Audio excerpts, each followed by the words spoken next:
Hey, what's happening, guys? Zach Sikich here, founder of ProHybrid Training, and I'm excited to share with you this week's goalie training video. Now, you can see I'm not at a hockey rink right now. I'm in my basement. I'm sitting down with you to talk to you about a question I've received a lot lately from Squirt, Pee Wee, U12 coaches all around the state and all around the country. I've been emailed a couple times over the last couple weeks, and a couple buddies of mine that I coach with have asked me this question.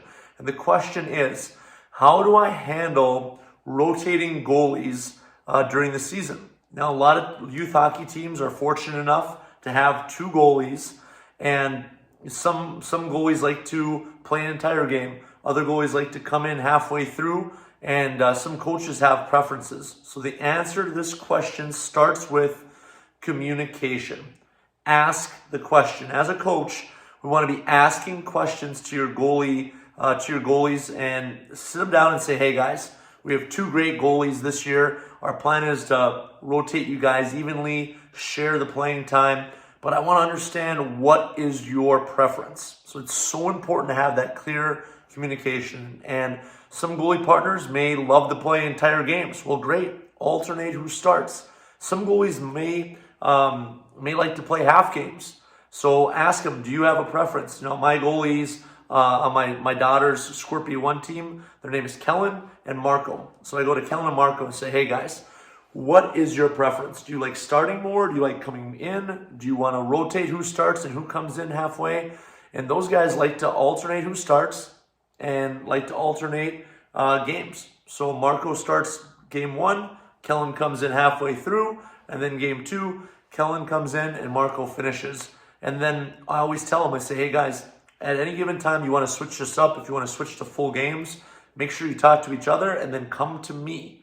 So another solution we can look at here, guys, is putting the goalie families on a text thread together with you as a coach. Now there's great three-way communication. So meaning I'm speaking to the goalie parents and the goalies. Goalie parents are speaking to each other and goalies are speaking to each other.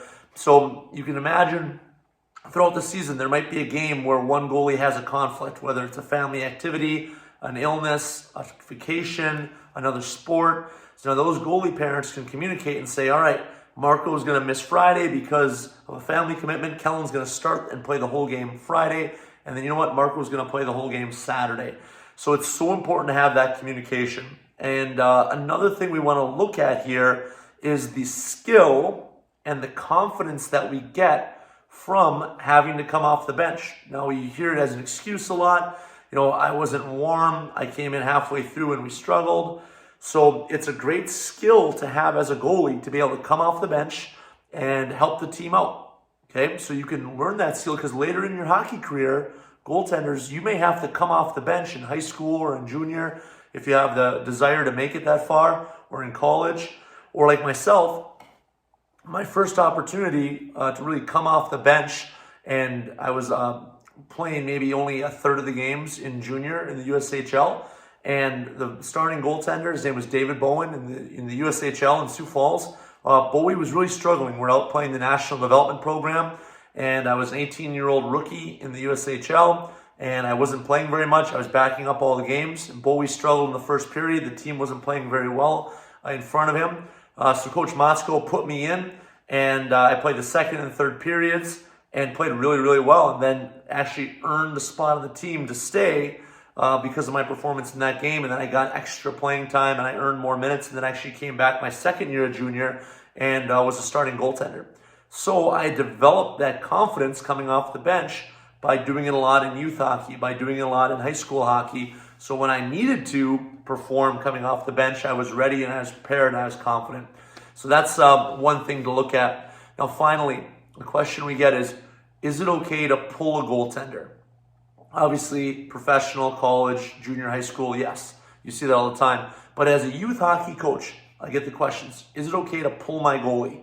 You know, and I say 100% yes. Okay? Sometimes goaltenders just having a rough day and we're going to get them out of the net. Sometimes the team and the goalie is struggling, and what we want to do is we want to maybe set an understanding and say, you know what, guys, going into the season, we don't expect you guys to be perfect. We don't expect the coaches to be perfect. We don't expect the players to be perfect. And obviously the goalies, when they make mistakes, everyone sees it. The goal goes in most often than not, and it's a challenging experience. So if a goaltender is letting in, 3-4 goals, in that first period, or maybe it's 5 or 6 goals, and it just feels like the team isn't performing and that goalie isn't showing that battle, I would just signal over to him, say, hey, I'll just use the example of, I'll call him Henrik. Henrik was a goaltender. My son's a 6th grader now. He's a D-man, but he used to be a goalie. So I'd say, Henrik, come on, buddy. And, I wouldn't yell and scream, but I just motion, come over to the bench. I would also prep the second goalie, the goalie that's on the bench. I would probably prep him maybe a couple minutes before, if the goalie that's in the net looks like he's having a hard time or she's having a hard time. I would prep the goalie. I'd say, Yaya's on the bench. And say, you know what? Henrik's having a hard time out there. Be prepared to go in the net very soon. So maybe that goalie stretches out. Obviously, you don't want to make a big deal out of it, because then the goalie on the ice is looking over at the bench. But you get the idea. You want to prep that goalie on the bench to be, you may be going in the net very soon. Then signal this goalie that's on the ice over. Say, Henrik, all right, bring him over. And really devote the time, 30 seconds, 20, 30 seconds to explaining what's going on. Say, Henrik, you know what? You're having a hard time today. The team wasn't really playing very well in front of you either. And we're going to get you out of the net. We're going to get right back into the next game. And, we'll talk about this more after the game. But what I really want you to do right now, Henrik, is support your teammates. Be a good teammate. Get up on the bench, pound your blocker. If someone does something well, or open the door, whatever it happens to be. We want to make sure that goalie is just not sitting down, with bad body language. It's okay to be upset, and you can tell them, I understand you're upset, and that's okay. Okay, but right now, how you can help your teammate, how you can help your teammates, is to cheer them on and pump them up. We don't want to be a distraction. We don't want to be negative on the bench. We want to be positive on the bench. And then afterwards, we can talk about how we can get you back in the net, get you back on track to performing like you always have been. So that's just a little bit of insight coming from a coach that was a goalie, that handles goalies quite a bit.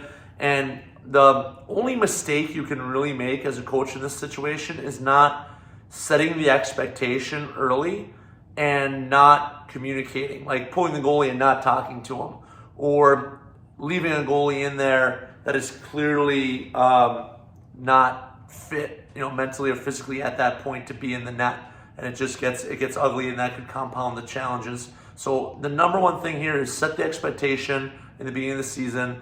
I would recommend getting the goalie families on a text thread to communicate any pre-scheduled absences or situations, so they can chat with each other. Make sure you're in on that text thread too, so you can be aware of what's going on, and then really make sure we communicate the reasons why we're going to pull a goaltender, and then also communicate that you still believe in them, that they just had an off day, the team had an off day, and you're going to get right back after it in practice or the next game. Again, guys, thanks so much for checking out this video. I absolutely love making these videos for all the goalies, the goalie families, the coaches out there. Please share it with anyone that you feel would benefit from this information. I look forward to seeing you guys next week. Have a great day.